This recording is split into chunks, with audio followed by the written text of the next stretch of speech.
No ar, a Voz do Brasil. As notícias do governo federal que movimentaram o país no dia de hoje. Olá, boa noite. Boa noite para você que nos acompanha em todo o país. Quinta-feira, 24 de abril de 2025. Vamos ao destaque do dia. Sancionadas leis de proteção às mulheres. Punição mais dura para quem cometer violência psicológica usando inteligência artificial, como criação de vídeos, fotos ou áudios falsos. Tornozeleira eletrônica poderá ser usada em agressores no caso de violência doméstica e familiar. Que as mulheres brasileiras saibam que aos poucos elas estão ganhando proteção contra qualquer violência contra elas. E ainda, é lei, gravidez e adoção não podem interferir no processo de seleção para a bolsa de estudo e pesquisa. Você vai ouvir também, aposentados e pensionistas que tiveram desconto ilegal na folha de pagamento vão ser ressarcidos. Investigação vai apurar quantas pessoas foram vítimas de fraude. Luana Karen. Para apurar as irregularidades, foram suspensos todos os acordos de cooperação técnica entre as entidades e o INSS. E na entrevista de hoje, conversamos com o presidente de Itaipu, Enio Verri. Ele falou sobre a contribuição da empresa na produção de energia limpa e também no preço da tarifa. Hoje, na apresentação da Voz do Brasil, eu, Luciana Vasconcelos e Luciano Seixas. E acompanhe a gente ao vivo, acesse radiogov.ebc.com.br ou o canal Gov na sua TV aberta. Mais proteção para as mulheres. O presidente Lula sancionou 3 leis sobre o combate à violência e proteção de direito das mulheres. Como em crimes virtuais e uso de tornozeleira eletrônica pelos agressores. Quem explica é a repórter Márcia Fernandes. Os 3 projetos de lei sancionados reforçam a proteção contra a violência e a defesa de direitos das mulheres. Um deles altera o Código Penal e agrava a pena para casos de violência psicológica cometidos com uso de inteligência artificial.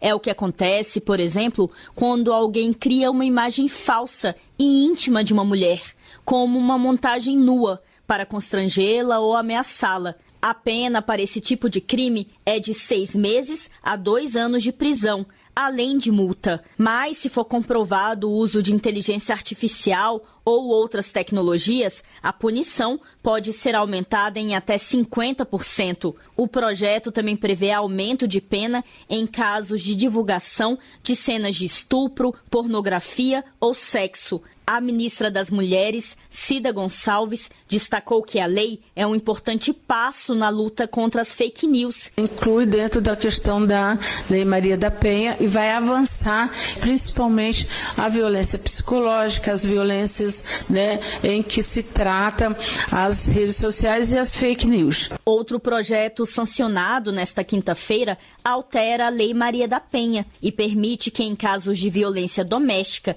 e familiar, os agressores sejam monitorados eletronicamente durante a aplicação de medidas protetivas. Na prática, o agressor poderá ser obrigado a usar a tornozeleira eletrônica enquanto a medida protetiva estiver em vigor. E tanto a vítima quanto as autoridades devem ser alertadas se o agressor se aproximar. O presidente Lula destacou que o projeto é um passo importante para garantir a paz dessas vítimas. Que as mulheres brasileiras saibam que aos poucos elas estão ganhando proteção. Essas leis aqui, elas são apenas o início para que a gente possa fazer com que os seres humanos, independentemente, da cor, da raça, da idade, do gênero, da religião, se respeitem. A terceira lei sancionada garante mais igualdade para mães e pais que buscam bolsas de estudo ou financiamento em universidades ou agências de pesquisa. A lei proíbe qualquer forma de discriminação por motivo de gravidez, parto, nascimento de filho ou adoção em processos seletivos acadêmicos. Reportagem Márcia Fernandes. E a igualdade de gênero foi colocada hoje em debate durante a reunião dos BRICS, Grupo Econômico de Cooperação do Sul Global. Entre os temas estavam empreendedorismo, governança digital e empoderamento das mulheres. As discussões envolvem os 11 países do Sul Global que compõem o grupo. Do lado do Brasil, foi ressaltado pela ministra da Igualdade Racial, Aniele Franco, o enfrentamento aos vários tipos de violência política, econômica, psicológica, a que as mulheres ainda sofrem em todo o mundo. E a ministra das Mulheres, Cida Gonçalves, destacou que as mulheres são prioridade nas políticas públicas do governo federal. As mulheres são as principais beneficiárias dos maiores programas de transferência de renda, como o Bolsa Família, que beneficia 21 milhões de famílias, dos quais 86% são chefiadas por mulheres. Minha Casa Minha Vida, em que 90% dos 8 milhões das casas contratadas desde o início do programa estão em nome das mulheres. A Controladoria Geral da União anunciou que os aposentados e pensionistas do INSS que foram lesados por fraude receberão os valores de volta. A CGU e a Polícia Federal realizam uma investigação que apura descontos indevidos nos benefícios dos segurados. Todos os aposentados e pensionistas que tiveram desconto ilegal na folha de pagamento vão ser ressarcidos integralmente. Dos mais de 40 milhões de beneficiários do INSS, 6 milhões têm algum tipo de desconto na folha de pagamento.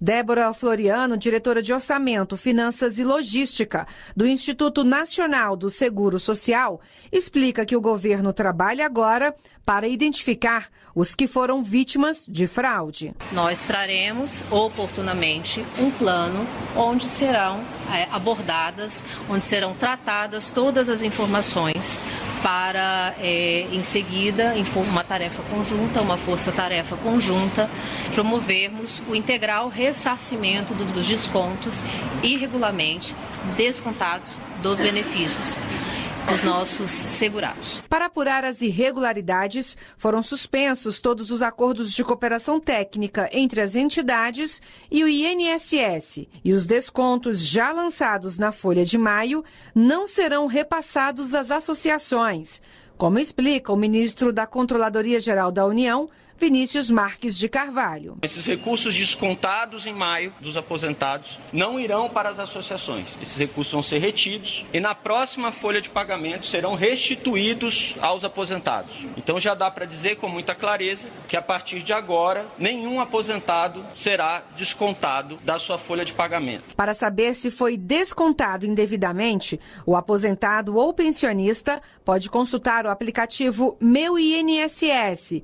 Dúvidas gerais também podem ser tiradas pela central do INSS no telefone 135. As investigações apontaram que entre 2019 e 2024, criminosos teriam fraudado informações de aposentados e pensionistas com a finalidade de realizar descontos no pagamento dos segurados. As movimentações irregulares foram identificadas pela Controladoria Geral da União em 2023 e, após a auditoria, denunciadas à Polícia Federal. Em menos de um ano, a partir das denúncias, os agentes conseguiram deflagrar a operação, que resultou no afastamento de agentes públicos e no bloqueio de cerca de 2 bilhões de reais das entidades. Reportagem Luana Karen. Além de ser uma das maiores geradoras de energia do planeta, a Itaipu Binacional atua para assegurar preços mais acessíveis na conta de luz do consumidor brasileiro. E o trabalho para a produção de energia limpa será apresentado durante a COP30, a Conferência das Nações Unidas sobre Mudanças Climáticas, em Belém. Sobre esses e outros assuntos, o diretor-geral brasileiro da Itaipu Binacional, Enio Verri, esteve aqui no estúdio da Voz do Brasil e conversamos com ele. Vamos ouvir. Diretor, a Itaipu é uma das maiores geradoras de energia do planeta. De que forma isso impacta a vida dos cidadãos na ponta? É garantia de bandeira verde, ou seja, de energia mais barata, por exemplo? Mais barata e de qualidade. Hoje a Itaipu entrou no Guinness Book, é a usina que mais produziu energia no mundo. Para você ter uma ideia, o que a Itaipu já produziu de energia dá para iluminar todo o planeta por 43 dias. E ela produz uma energia limpa, porque é hidroelétrica, e principalmente o preço da produção, o custo, faz com que a energia seja muito mais barata do que as outras. Hoje, a Itaipu produz a terceira energia mais barata, e o que é importante, além de ser barata, ela consegue manter o preço. Para os anos de 23, que já foi, 24, que já foi, 25 e 26, a Itaipu não subiu e não vai subir o preço da sua tarifa. Então é possível dizer que essa sucessão de bandeiras verdes tem colaboração da Itaipu? tem colaboração direta. A Itaipu, principalmente depois de 2023, quando zerou a sua dívida, conseguiu baixar em 26% o valor da tarifa.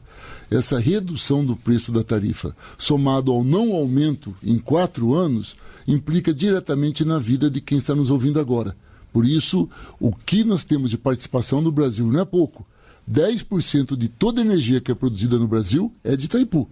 E esses 10% chegam na sua casa cada dia mais barato. E existe uma ideia de continuar expandindo essa produção, diretor? A Itaipu ela foi feita há 50 anos. É uma usina gigante, aliás, estão convidados todo o Brasil a conhecê-la. É uma coisa assim fantástica.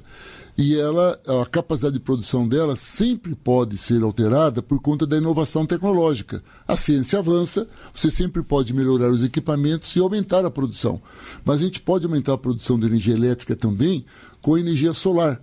A Itaipu é a única usina do Brasil que tem o reservatório, que é muito grande. São mais de 170 quilômetros de reservatório. E nesse reservatório nós estamos colocando placas solares em cima.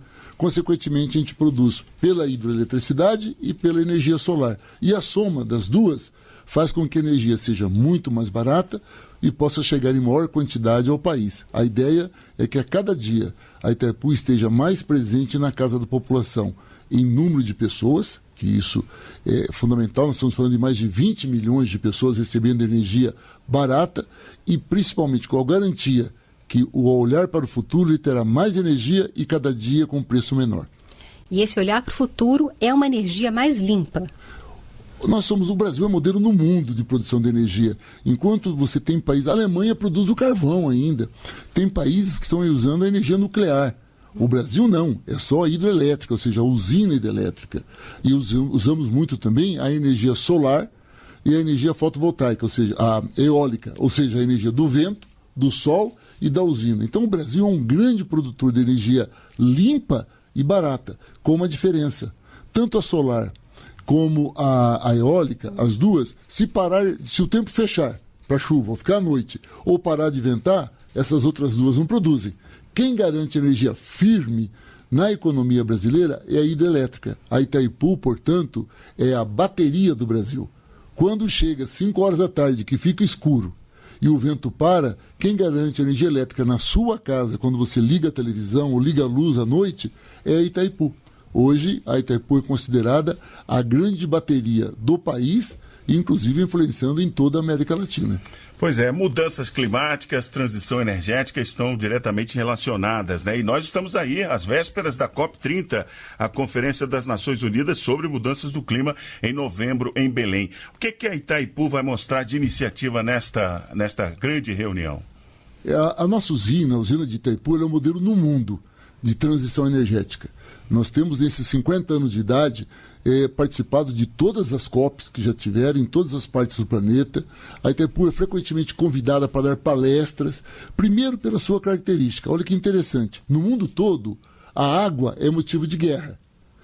A Itaipu provou que a água pode ser motivo de paz e desenvolvimento, que tinha uma briga entre Brasil e Paraguai sobre a propriedade do rio, uma vez entrou uma guerra entre os dois países. O que houve foi a construção da usina que permitiu, com isso, que se tivesse paz e produção de energia e desenvolvimento. Mas, além disso, para manter a usina funcionando, você tem que manter o reservatório funcionando. Portanto, nesses 50 anos, tem investido muito na preservação. Nós chamamos de política socioambiental. E socioambiental é importante, e escute bem a nossa população, porque gera defesa do meio ambiente, mas gera renda.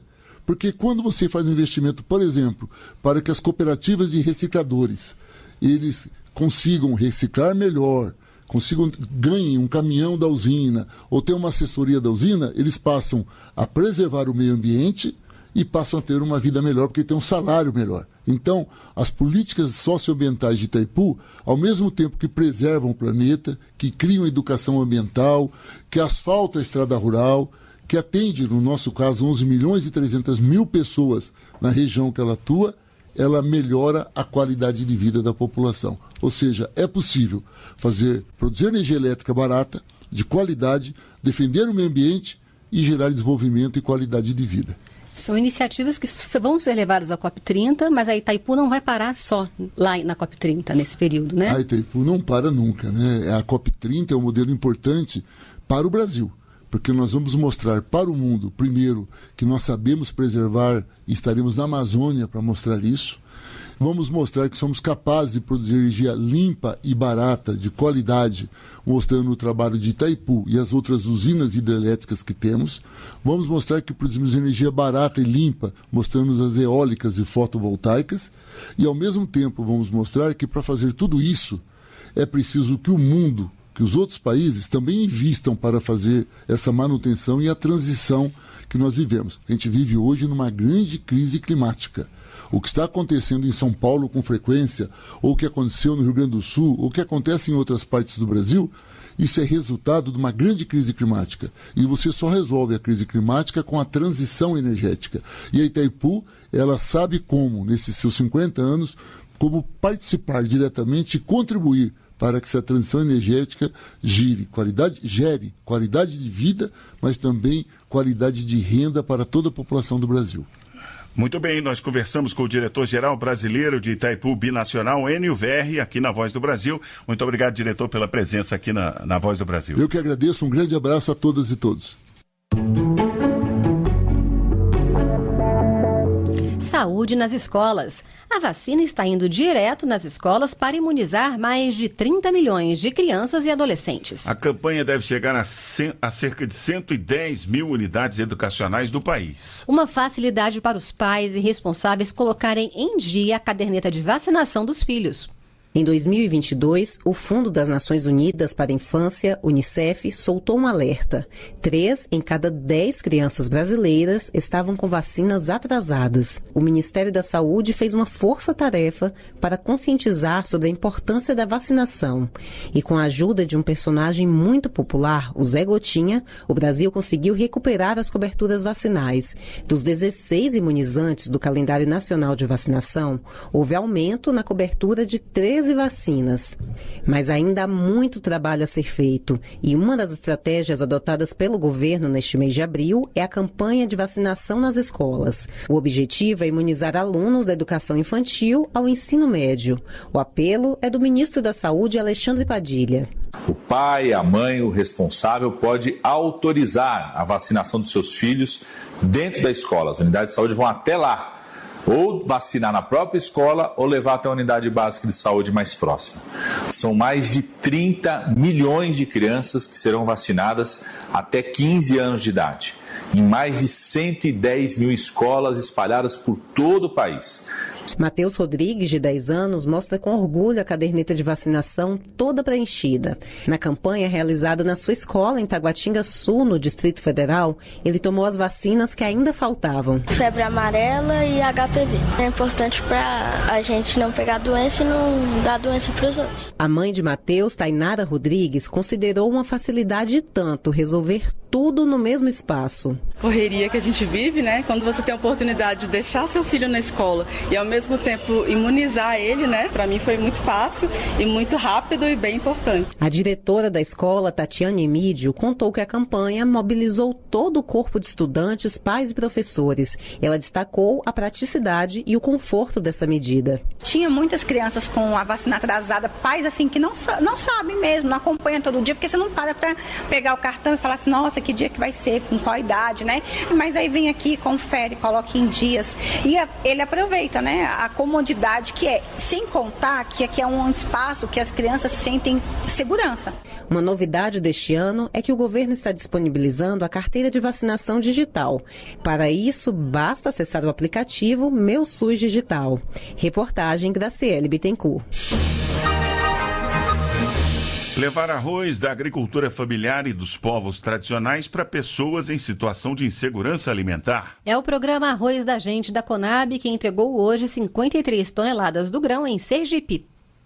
No município de São Cristóvão, em Sergipe, quase 9 mil famílias em situação de vulnerabilidade e insegurança alimentar serão beneficiadas com a entrega de mais de 50 toneladas de arroz pela Conab, a Companhia Nacional de Abastecimento, no âmbito do programa Arroz da Gente. O alimento vai ser destinado aos brasileiros que mais precisam, como destacou o presidente da Conab, Edgar Preto. 53 toneladas toneladas nessa compra inicial, de um total de quase 200 toneladas que compõem o projeto do Arroz da Gente aqui no Sergipe, e está sendo distribuída para várias entidades que estão organizadas em cozinhas solidárias. Entre as instituições beneficiadas está a Cozinha Solidária Daniela Bispo, do Movimento dos Trabalhadores Sem Teto. A coordenadora da cozinha, Maria das Graças Santos, comemora esse reforço que vai ajudar a alimentar cerca de 200 pessoas por dia. Arroz que sempre nos ajuda a alimentar 180 a 200 pessoas de segunda a sexta, e a garantia que pelo menos uma alimentação diária esse pessoal tem, que é o pessoal de rua, é o pessoal de baixa renda. O programa Arroz da Gente busca ampliar a produção do grão no país, com foco em povos e comunidades tradicionais, assentados da reforma agrária e agricultores familiares, e oferece incentivos como crédito com juros menores e garantia de comercialização. Parte da produção que foi entregue nesta quinta-feira veio do trabalho da Associação dos Pequenos Agricultores do Estado de Sergipe. Para a agricultora Lenilce dos Santos, o programa ajuda a melhorar a produção e a vida dos trabalhadores do campo. Está possibilitando essa estrutura que a gente até então não tinha, de possibilidade de comercialização, de acompanhamento, de assistência desses produtores, ter conseguido fazer com que o nosso povo ele consiga andar com as próprias pernas. No total, o programa vai atender 40 mil famílias em 257 municípios de 16 estados do país. Reportagem Gabriela Noronha. Plantar bem, fazer uma colheita apropriada, armazenar e vender a produção. Conhecimentos essenciais para quem vive no campo e que agora serão levados a mais de 8 mil famílias rurais das regiões Centro-Oeste, Sul e Sudeste. Um investimento de mais de 30 milhões de reais do Ministério do Desenvolvimento Agrário e Agricultura Familiar. Michele Ornelas de Matos é assentada da reforma agrária há 10 anos e vive exclusivamente do campo. Numa área de 5 hectares na zona rural de São Sebastião, no Distrito Federal, ela e o marido colocam a mão na terra para cultivar batata doce, couve, alho poró, salsa, pimentão, cebolinha e outras hortaliças. Toda a produção já tem destino certo, os programas do governo federal. Hoje, tanto a gente vende para alimentação escolar, para o PENAI, como para o PAA, que hoje é administrado pela Emater, e pelo PAA-Conab, que é administrado pela Conab. Na propriedade de Michele, tudo é produzido de forma orgânica, com rotação de cultura e o aproveitamento de um mesmo espaço por diferentes variedades. Toda essa expertise, do plantio à venda, ela adquiriu graças ao Programa de Assistência Técnica e Extensão Rural do Ministério do Desenvolvimento Agrário e Agricultura Familiar. E o governo está investindo 31 milhões de reais para levar capacitação a outros produtores rurais das regiões Centro-Oeste, Sul e Sudeste.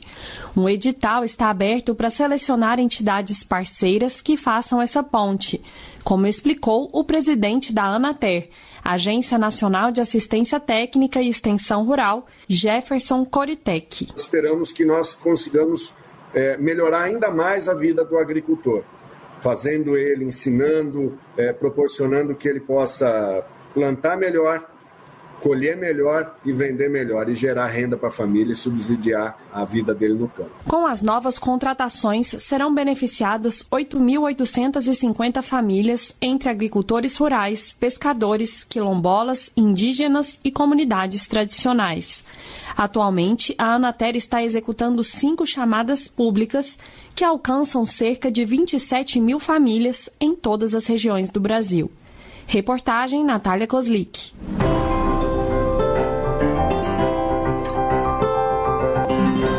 O presidente Lula nomeou e deu posse na manhã dessa quinta-feira ao engenheiro Frederico de Siqueira Filho no cargo de ministro das Comunicações. Frederico dirigia a Telebrás e, em carta aberta, afirmou que tem o compromisso de manter e ampliar os projetos que já vêm sendo desenvolvidos no Ministério. O novo ministro quer ampliar a conectividade das escolas públicas, o acesso ao 5G, conectar comunidades na Amazônia e outras ações. E estas foram as notícias do governo federal. Uma realização da Secretaria de Comunicação Social da Presidência da República. Com produção da empresa Brasil de Comunicação. Fique agora com as notícias do Poder Judiciário e do Congresso Nacional. Boa noite. Boa noite para você e até amanhã.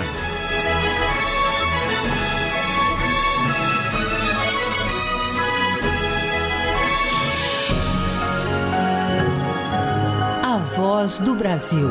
Governo Federal.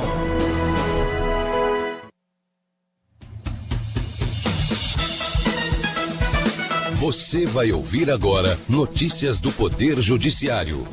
STF suspende julgamento sobre limites para quebra de sigilo de buscas na internet. Empresa de ônibus terá que pagar indenização após trabalhador ingerir catalisador pensando ser água tônica. TSE reafirma compromisso com a inclusão no Dia Nacional da Língua Brasileira de Sinais. Boa noite, eu sou Ariana Fonseca. E eu sou Walter Lima. O Supremo Tribunal Federal suspendeu nesta quinta-feira o julgamento que vai definir os limites para a quebra de sigilo de usuários da internet com base em pesquisas feitas em sites de buscas. O ministro Gilmar Mendes pediu vista, ou seja, mais tempo para analisar o processo. Marcelo Della Libera. O caso é analisado em um recurso apresentado pela empresa Google contra uma ordem judicial que obrigou a entidade a fornecer os registros de IPs e os identificadores de dispositivos de todos os usuários que, na época do assassinato da vereadora Marielle Franco e do motorista Anderson Gomes, ocorrido em 2018, fizeram buscas relacionadas a parlamentar. O recurso tem repercussão geral reconhecida, o que significa que a tese firmada pelo Supremo Tribunal Federal vai estabelecer balizas para o uso de dados de navegação em investigações criminais em todo o Brasil. O Conselho Nacional de Justiça celebrou os 15 anos do Fórum Nacional do Judiciário para a Saúde, o FONAJUS, na abertura da 8ª Jornada de Direito da Saúde ocorrida hoje. O FONAJUS foi criado em 2010 e tem por objetivo viabilizar saídas coletivas para o elevado número de processos relativos à saúde pública e privada. O presidente do STF e do CNJ, ministro Luiz Roberto Barroso, destacou que esse é um dos temas mais difíceis e complexos com os quais o judiciário tem se deparado, pelo volume e pelas escolhas trágicas envolvidas. Segundo Barroso, se está havendo judicialização na área da saúde, é porque instâncias que deveriam estar funcionando não estão agindo. Se credor tem pedido de desconsideração da personalidade jurídica rejeitado, ele terá de pagar honorários ao advogado da parte contrária, ou seja, a chamada verba sucumbencial. Esse entendimento é do STJ. Fátima Uchoa. A desconsideração da personalidade jurídica faz com que os sócios respondam pessoalmente por dívidas da empresa. No julgamento, uma empresa foi condenada a pagar 10% em honorários sucumbenciais após a Justiça rejeitar o pedido para incluir membros de uma sociedade em ação de cobrança. A Corte Especial do STJ negou o recurso especial da empresa, avaliando como irrelevante que a desconsideração não esteja no rol de fatos geradores de honorários. Além disso, levou em conta o trabalho efetivamente feito pelo advogado nessa situação. O relator foi o ministro Ricardo Vilas Boas Cueva. A primeira turma do Tribunal Superior do Trabalho manteve a condenação de uma empresa de ônibus que terá de pagar R$250 mil aos herdeiros de um trabalhador que ingeriu catalisador pensando ser água tônica. Na ação, o inspetor de tráfego disse que bebeu o líquido de uma garrafa PET que estava na geladeira do almoxarifado, achando que fosse água tônica. Ele ficou em coma por 23 dias e foi afastado pelo INSS por 6 anos. Durante a tramitação do processo, o trabalhador faleceu. A Justiça concluiu que as duas partes contribuíram para o acidente e, por isso, a empresa foi condenada a pagar indenização. A ré recorreu, mas a primeira turma do TST manteve o valor da reparação. TSE reafirma compromisso com a inclusão no Dia Nacional da Língua Brasileira de Sinais, celebrado hoje. Justiça Eleitoral adota ferramentas para garantir que pessoas com deficiência auditiva possam votar. Fábio Ruas. A implantação do uso de Libras na urna eletrônica desde 2022 é uma realidade que facilita o voto das pessoas com deficiência auditiva. Os intérpretes aparecem no canto inferior da tela e informam os cargos em votação. Além disso, o portal tse.jus.br conta com um simulador de votação com instruções em Libras. Até março deste ano, a Justiça Eleitoral registrava mais de 298 mil eleitores com deficiência auditiva.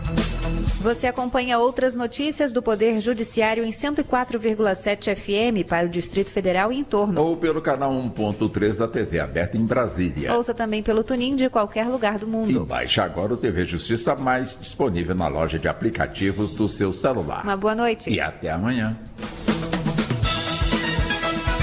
Notícias do Poder Judiciário, uma produção da Rádio Justiça, Supremo Tribunal Federal.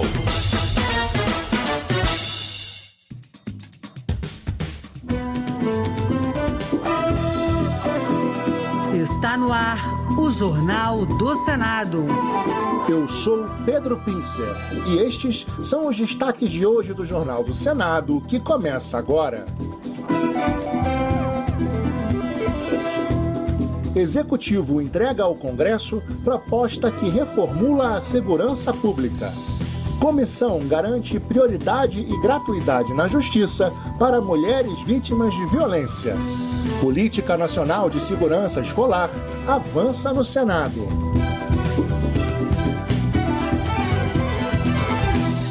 Boa noite.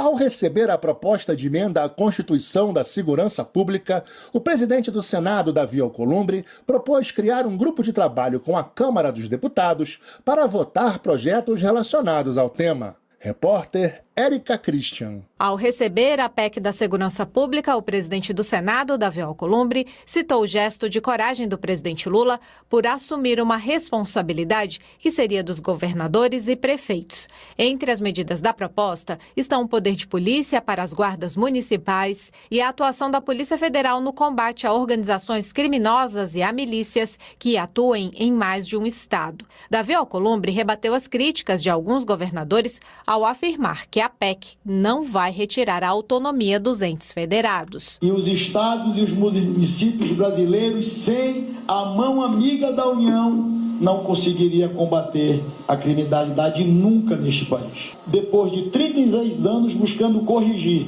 e é uma correção estendendo a mão para os estados e para os municípios. Além de priorizarem a PEC da Segurança Pública, Davi Alcolumbre defendeu ainda que os senadores e deputados federais votem os projetos de combate à criminalidade e à violência. Que a gente possa unificar todas as matérias que estão tramitando na Câmara e no Senado que dizem respeito à segurança, à modernização, ao melhoramento, sem dogmas, com responsabilidade. A PEC da Segurança Pública será analisada primeiramente pela Câmara dos Deputados.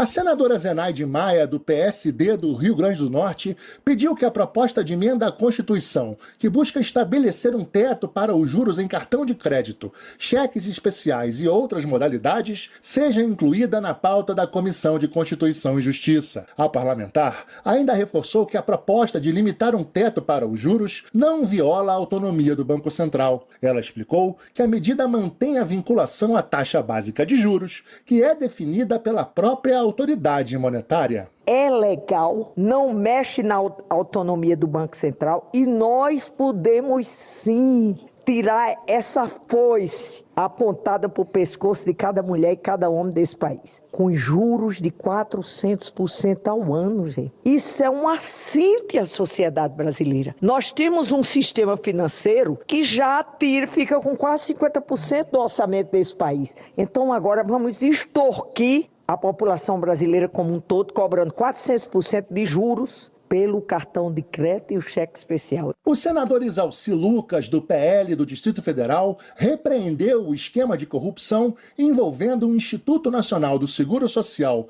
o INSS, denunciado pela Polícia Federal nesta semana. Valores mensais foram descontados de aposentados e pensionistas indevidamente, como se fossem associados a entidades que não existem. Segundo o parlamentar, o Senado deve cobrar esclarecimentos do INSS e investigar o caso. Para aqueles que sofreram descontos indevidos na mensalidade da aposentadoria ou pensão, é possível pedir exclusão do débito pelo aplicativo ou pelo site meu.inss.gov.br. O presidente foi afastado, mas de qualquer forma o esquema não é apenas de uma pessoa. Há um esquema de procuradoria, há um esquema de diretor de benefícios, evidentemente com autorização do presidente. Então, temos que ver todo o complexo disso para a gente realmente fiscalizar e buscar devolver realmente aos aposentados os valores descontados indevidamente. Mulheres vítimas de violência física devem ter prioridade e gratuidade em processos judiciais. É o que diz projeto de lei aprovado na Comissão de Constituição e Justiça.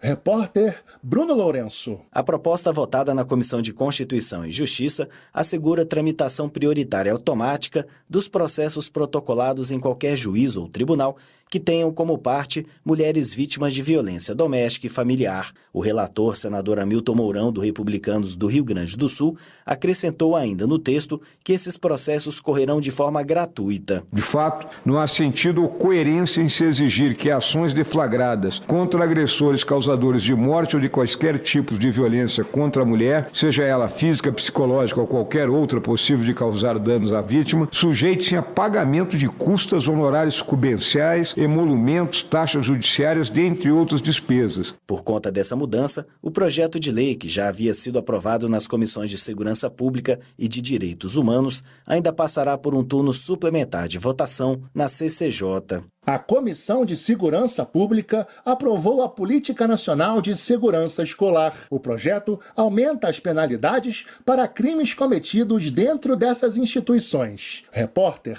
Maria Beatriz Giusti. O projeto altera o Código Penal para agravar as penas dos crimes de homicídio, roubo e importunação sexual cometidos dentro do ambiente escolar. O projeto, de autoria do senador Alan Rick, do União do Acre, já foi aprovado na Comissão de Constituição e Justiça, que acrescentou uma mudança para estender o alcance da proposta às escolas de ensino infantil ao ensino médio. Já o relator da Comissão de Segurança Pública, senador Sérgio Moro, do União do Paraná, o projeto é uma mudança importante para a segurança dos estudantes. Entre eles, colocamos lá um novo tipo penal, que chamamos de massacre, exatamente para evitar esses episódios que nos assombraram nos últimos anos, de pessoas invadindo ambiente escolar e realizando ali uma matança indiscriminada de professores e de alunos. Então é um projeto importante que avança essa pauta para nós termos escolas mais seguras. O projeto também obriga escolas públicas e privadas a implantarem mecanismos de segurança, como canais de denúncia, alarmes, botão de pânico. O texto ainda passará pela Comissão de Educação antes de ir à Câmara dos Deputados.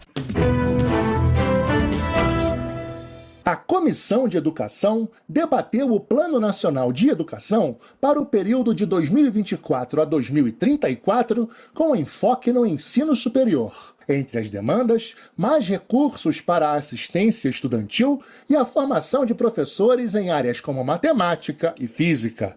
Repórter Marcela Diniz. Para o ensino superior, o PNE tem 7 metas, entre elas o aumento do acesso e da permanência nos cursos de graduação e de pós-graduação. O problema da evasão de alunos foi apontado pelo representante da Associação Nacional das Universidades Particulares, Juliano Gribeler, como um obstáculo. E a presidente da Associação dos Reitores das Universidades Estaduais e Municipais, Cecília Leite, ponderou que para corrigir a situação é preciso garantir os recursos da Política Nacional de Assistência Estudantil, PNAES. E até hoje a gente ainda não teve condições de receber esse recurso tão importante naquele ponto principal hoje, que é a vulnerabilidade socioeconômica dos nossos estudantes. O representante da Associação das Instituições Comunitárias de Educação Superior, Cláudio Jacoski, defendeu que o PNE garanta a formação em áreas que hoje carecem de profissionais, como as licenciaturas em matemática e física. O professor de física e o professor de matemática são professores quase inexistentes já no mercado. O debate foi mediado pela senadora Tereza Leitão, do PT de Pernambuco, presidente da Comissão de Educação. O Senado vai promover um debate sobre os avanços científicos nas pesquisas relacionadas à vacina contra o câncer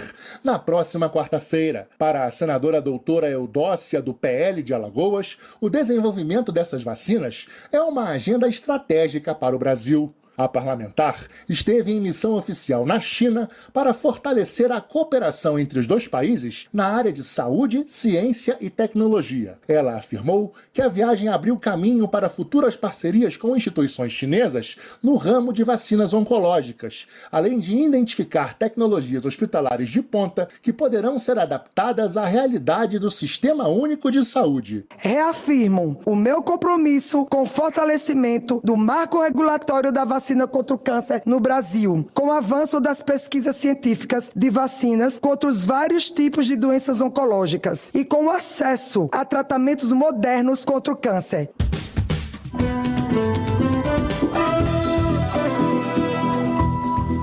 Com trabalhos técnicos de Eliseu Caires, o Jornal do Senado fica por aqui. Acompanhe agora as notícias da Câmara dos Deputados. Boa noite.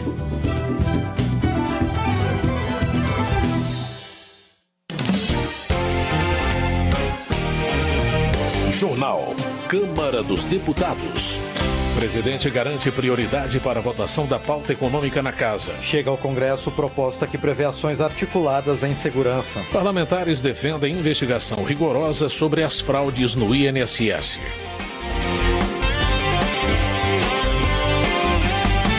Boa noite. Alfredo Gaspar, do União de Alagoas, culpa o governo pelos desvios bilionários em benefícios previdenciários descobertos pela Polícia Federal. O deputado menciona a reportagem que aponta prejuízo de cerca de 8 bilhões de reais a aposentados e pensionistas do país. Alfredo Gaspar questiona a permanência de suspeitos nos quadros do INSS por mais de um ano.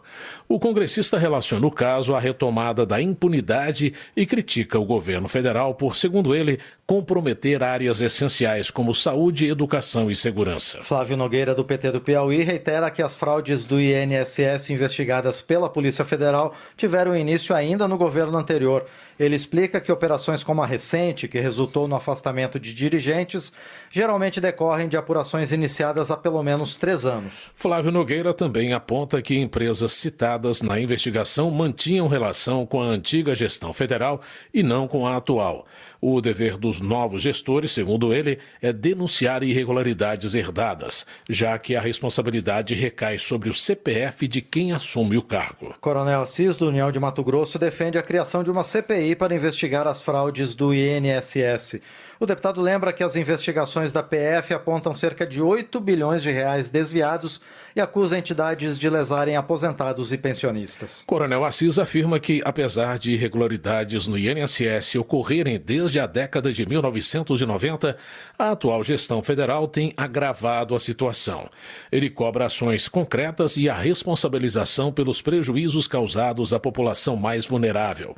Chico Alencar, do PSOL do Rio de Janeiro, elogia a atuação da Polícia Federal, da Controladoria Geral da União e da Justiça pela investigação sobre o esquema que desviou, por meio de descontos não autorizados, mais de 6 bilhões de reais de aposentados e pensionistas. O parlamentar explica haver mecanismos para que as vítimas lesadas desde 2019 busquem ressarcimento.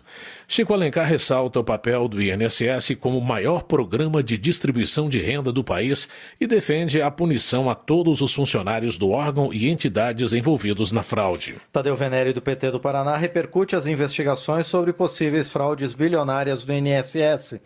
Ele afirma que a maioria das entidades envolvidas no escândalo surgiu durante governos anteriores e cobra apuração e punição aos responsáveis. Tadeu Venere critica o uso político de denúncia por opositores e contesta tentativas de responsabilizar pessoas não envolvidas no caso. Ele reforça que não deve haver seletividade na cobrança por justiça e defende que uma CPI pode esclarecer quem de fato lucrou com os desvios do INSS. Giovanni Cherini, do PL do Rio Grande do Sul, questiona a veracidade das ações divulgadas pelo governo federal, como números relacionados à geração de empregos e investimentos sociais. Na avaliação do deputado, a população tem sido vítima de propaganda enganosa. Giovanni Cherini acusa integrantes do governo de possuírem histórico de envolvimento em corrupção e critica o uso indevido da estrutura estatal para, segundo ele, favorecer aliados políticos. Ele também repercute o desvio de mais de 6 bilhões de reais em recursos do INSS. Padre João, do PT de Minas Gerais, cobra a coerência de colegas que se omitem diante das denúncias de corrupção em governos anteriores, especialmente durante a pandemia e na área ambiental. Ele acha que o combate à corrupção deve ser prioridade, independentemente do grupo político envolvido. Padre João também questiona parlamentares que defendem tolerância zero contra criminosos, mas se calam diante das acusações contra militares envolvidos em tentativa de golpe de Estado. O deputado é a favor do devido processo legal, de penas justas e da possibilidade de recuperação dos condenados. Política. Carla Dickson, do União do Rio Grande do Norte, critica o que chama de seletividade de militantes, artistas e autoridades sobre questões políticas, jurídicas e sociais no Brasil. Ela cita o caso Marielle Franco em contraposição ao discurso usado politicamente contra Jair Bolsonaro. Carla Dickson critica decisões do STF envolvendo extradições de um blogueiro bolsonarista e um traficante internacional, condena a concessão de asilo e uso de avião da FAB pela ex-primeira-dama do Peru e ataca artistas beneficiados pela Lei Rouanet em meio à crise dos Correios. Eli Borges, do PL do Tocantins, se solidariza com o ex-presidente Jair Bolsonaro e critica a falta de empatia de parlamentares e da sociedade em relação ao seu estado de saúde. O deputado pediu mais respeito ao sofrimento de outras pessoas. Para Ivan Valente, do PSOL de São Paulo, Jair Bolsonaro transformou sua internação hospitalar em palco para discurso político ao gravar vídeos com a oficial de justiça que cumpria uma intimação. O deputado considera o episódio um ato de desrespeito ao poder judiciário. Ivan Valente afirma ainda que a atitude de Bolsonaro reforça seu histórico de ataques às instituições democráticas. Ele lembra que o ex-presidente responde por tentativa de golpe de Estado e manifesta confiança de que as provas reunidas levarão à sua condenação. Segurança Pública. A proposta de emenda à Constituição elaborada pelo governo federal e que trata da segurança pública chegou ao Congresso. E o presidente Hugo Mota garantiu que vai dar celeridade à tramitação da PEC na Câmara. A reportagem é de Luiz Gustavo Xavier. O presidente da Câmara, Hugo Mota, afirmou que vai dar celeridade à tramitação da PEC e da segurança pública. Mota recebeu do presidente Lula e do ministro da Justiça e Segurança Pública, Ricardo Lewandowski, a proposta de emenda à Constituição que estabelece novas diretrizes sobre a segurança pública. Hugo Mota afirmou que a PEC foi bem recebida pelos líderes e ressaltou que o Congresso fará um amplo debate sobre a proposta. Para ele, não há uma pauta que a sociedade grite mais por uma solução que não seja de segurança. O presidente da Câmara diz que vai encaminhar o projeto imediatamente para a Comissão de Constituição e Justiça para avaliar a constitucionalidade da proposta antes de seguir para uma comissão especial. O crime que era organizado se organizou cada vez mais e o Estado não acompanhou essa organização para combater o crime organizado da forma que nós necessitamos. Então é necessário sim uma grande cooperação nacional. Esse problema não será resolvido usurpando competências e a PEC deixa muito claro a necessidade de parcerias entre os municípios, os estados e o governo federal. Cria esse sistema único da segurança pública que vai ajudar, inclusive, presidente, no que diz respeito ao financiamento dessas ações. O presidente Lula afirmou que é importante estabelecer uma relação forte com os países que fazem fronteira com o Brasil para fortalecer o combate ao tráfico de drogas e o contrabando de armas. Segundo o presidente, o governo tem pressa para oferecer ao povo um sistema de segurança adequado e que possa combater o crime organizado. No início do mês, o executivo apresentou os principais pontos da proposta aos líderes partidários, como maior integração entre União e entes federados no combate ao crime organizado e o status constitucional ao Sistema Único de Segurança Pública, o SUSP. Da Rádio Câmara de Brasília, Luiz Gustavo Xavier. Coronel Meira, do PL de Pernambuco, prega que a segurança pública seja tratada como política de Estado, com valorização efetiva dos profissionais da área. O deputado critica ainda propostas que, segundo ele, não foram debatidas com quem atua na linha de frente do combate ao crime. Coronel Meira também se posiciona contra projetos que impõem restrições a militares, como idade mínima para aposentadoria e quarentena eleitoral. Ele reforça a importância do ciclo completo de polícia e da atuação integrada entre guardas municipais, polícias estaduais e forças federais. Sargento Faur, do PSD, elogia a ação da Polícia Militar do Paraná, que neutralizou 2 criminosos em Sarandi, conhecidos por assaltos a sacoleiros e passageiros de ônibus. Ele acredita que a valorização da segurança pública resulta no bem-estar da população. Sargento Faur alega que os policiais paranaenses sofrem com defasagem salarial há anos. Como forma de fortalecer o combate ao crime, o parlamentar defende a proposta que transforma as guardas municipais em polícias municipais. Denise Pessoa, do PT, alerta para o alto número de feminicídios registrados no Rio Grande do Sul durante o feriado prolongado.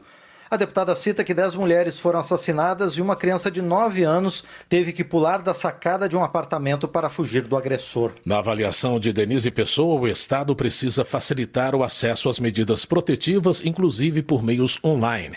A parlamentar lamenta que esses crimes tenham ocorrido na mesma semana em que o Rio Grande do Sul aderiu ao movimento Feminicídio Zero do governo federal.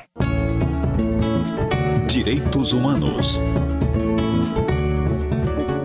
Benedita da Silva, do PT, anuncia a construção de 2 unidades da Casa da Mulher Brasileira no estado do Rio de Janeiro, visando o acolhimento integral às vítimas de violência de gênero. Segundo ela, São Cristóvão, na capital, e Volta Redonda, no sul do estado, receberão as casas. Serão destinados 28 milhões e meio de reais para as construções que irão ofertar serviços integrados às vítimas. Benedita da Silva lamenta os índices de violência de gênero e descreve o projeto das Casas da Mulher Brasileira como revolucionário, associando a iniciativa a governos de esquerda. Presidência. O presidente da Câmara declarou que o projeto de anistia não deve prejudicar a tramitação da agenda econômica na casa. O repórter Luiz Gustavo Xavier tem mais informações sobre as prioridades do Legislativo. O presidente da Câmara, Hugo Mota, afirmou que não vai permitir que o projeto de anistia prejudique propostas importantes da agenda econômica, como a que isenta do imposto de renda quem ganha até R$5 mil. Para Hugo Mota, se for levada em consideração uma ordem de prioridade, a proposta de imposto de renda tem um apelo muito maior. Segundo ele, a proposta de anistia divide os deputados. O presidente participou de evento promovido pela CNN Brasil Money, que debateu os desafios do novo cenário econômico mundial e os impactos das decisões econômicas brasileiras. Hugo Mota disse que o Congresso vai trabalhar em consonância com a agenda econômica do governo e ressaltou que o parlamento foi e continuará sendo uma casa de responsabilidade com as contas públicas. Segundo o presidente, diante do cenário de incerteza econômica mundial, após a chegada de Donald Trump ao poder nos Estados Unidos, é preciso que as pautas do governo e do Congresso andem juntas. 2 certezas. Primeiro, que nós temos que andar cada vez mais juntos, a agenda do governo com a agenda do Congresso, para que a gente possa se proteger. E segundo, nos obriga a sermos ainda mais eficientes. Precisamos continuar essa agenda de reformas, precisamos ter ainda mais responsabilidades, principalmente para manter a integridade do arcabouço fiscal, poder discutir sempre que for necessário a revisão dos gastos. Eu tenho defendido isso de maneira muito veemente todas as vezes que eu tenho tido a oportunidade de falar, porque o país precisa sim discutir a eficiência da máquina pública. Hugo Mota afirmou que é preciso revisar os gastos públicos, mas ressaltou que qualquer proposta nesse sentido precisa ter um alinhamento com o Executivo. Segundo Mota, a revisão de diversas isenções tributárias tem espaço para ser discutida no Congresso, mas é preciso levar em consideração os impactos que uma proposta desse tipo teria na economia brasileira. Da Rádio Câmara de Brasília, Luiz Gustavo Xavier. Economia. Alexandre Lindenmayer, do PT do Rio Grande do Sul, considera a proposta de reforma do imposto de renda um avanço histórico na promoção da justiça tributária. Ele afirma ainda que a isenção para rendas de até R$5 mil representa um alívio no orçamento de milhões de pessoas. Alexandre Lindenmayer explica que a compensação da arrecadação virá de contribuições progressivas aplicadas a quem recebe mais de R$600 mil por ano. Para o deputado, a medida corrige distorções e fortalece um modelo tributário mais equilibrado e solidário. Helder Salomão, do PT do Espírito Santo, classifica como cruel a proposta apresentada pelo ex-presidente do Banco Central, Armínio Fraga, de congelar por 6 anos o salário mínimo. O deputado salienta também que o economista é contrário à elevação da alíquota para os super ricos. Helder Salomão denuncia a disparidade tributária entre trabalhadores que pagam cerca de 10% de imposto de renda e milionários, cuja contribuição é em média de 2,5%. Para ele, as ações do governo visam promover a justiça social e diminuir as desigualdades. Para Welter, do PT do Paraná, o aumento do número de viagens revela a retomada do crescimento econômico no Brasil e uma maior circulação de renda. Ele considera que as medidas do governo, como a correção do salário mínimo acima da inflação, fortalecem o poder de compra das famílias. Welter menciona também o aquecimento do mercado de trabalho no setor agrícola do Paraná, que, segundo ele, atrai imigrantes e gera empregos nas cooperativas e indústrias. Como sugestão para impulsionar ainda mais o país, o parlamentar defende a redução da taxa de juros. Desenvolvimento regional. Zeca Dirceu, do PT, celebra os investimentos federais em áreas estratégicas do Paraná, como saúde, educação, indústria e agricultura. Ele destaca a ampliação de recursos para hospitais filantrópicos e santas casas, resultante da ampliação do orçamento do SUS depois de anos de cortes. Zeca Dirceu elogia o aumento de cirurgias não emergenciais em todo o país e a parceria entre o governo federal e a Itaipu Binacional, que possibilitou a instalação de equipamentos de energia solar em hospitais paranaenses, gerando uma economia de mais de 15 milhões de reais ao ano. Sidney Leite, do PSD do Amazonas, denuncia a precariedade dos serviços públicos no estado, apesar da alta arrecadação registrada nos últimos anos. O deputado aponta falhas na educação, segurança e saúde, com escolas fechadas, viaturas sucateadas e falta de medicamentos nos hospitais. O parlamentar anuncia a criação do movimento Amazonas Forte, voltado à reconstrução do Estado com base na ética, transparência e participação popular. Ele ressalta que a iniciativa não tem viés partidário e busca mobilizar diferentes segmentos da sociedade local. Meio Ambiente. Os deputados deram início à discussão do projeto do governo que prevê medidas emergenciais de combate a incêndios e desastres naturais.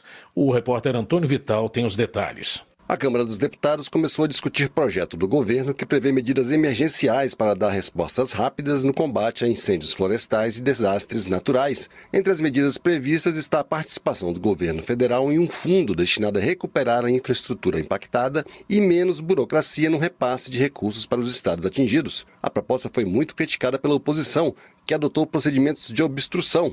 Com isso, a sessão foi encerrada depois da fase de discussão, sem que o projeto fosse votado. O projeto, apresentado pelo líder do governo na Câmara, deputado José Guimarães, do PT do Ceará, reúne no mesmo texto conteúdo de diversas medidas provisórias editadas no ano passado e que não foram votadas ou estão prestes a perder a validade sem terem sido aprovadas. A proposta prevê medidas excepcionais de repasses do governo federal a estados e municípios para ações de prevenção e combate a queimadas irregulares e incêndios florestais. Além disso, permite que recursos do Fundo Nacional do Meio Ambiente sejam repassados para estados e municípios sem a necessidade de convênios para financiar projetos de prevenção, preparação e combate a incêndios florestais. De acordo com a proposta, essas medidas excepcionais dependem da decretação do estado de calamidade ou emergência pelo governo. O projeto foi criticado por partidos da oposição. Para o deputado Gilson Marques, do Novo de Santa Catarina, a proposta é um cheque em branco para o governo federal. Eu fico abismado como as pessoas acreditam que agora vai ser criado um fundo que vai ter dinheiro e que esse fundo também vai ter um comitê gestor administrado pelo Lula, com a ministra do Meio Ambiente, que tem recorde em queimadas no Brasil. Agora vai fazer a coisa certa. Não vai mais ter queimada no Brasil, pois a única coisa que vai ter é menos dinheiro para a sociedade. O projeto também permite que tripulação estrangeira possa operar aviões e helicópteros empregados no combate a incêndios e facilita a recontratação de brigadistas dispensados.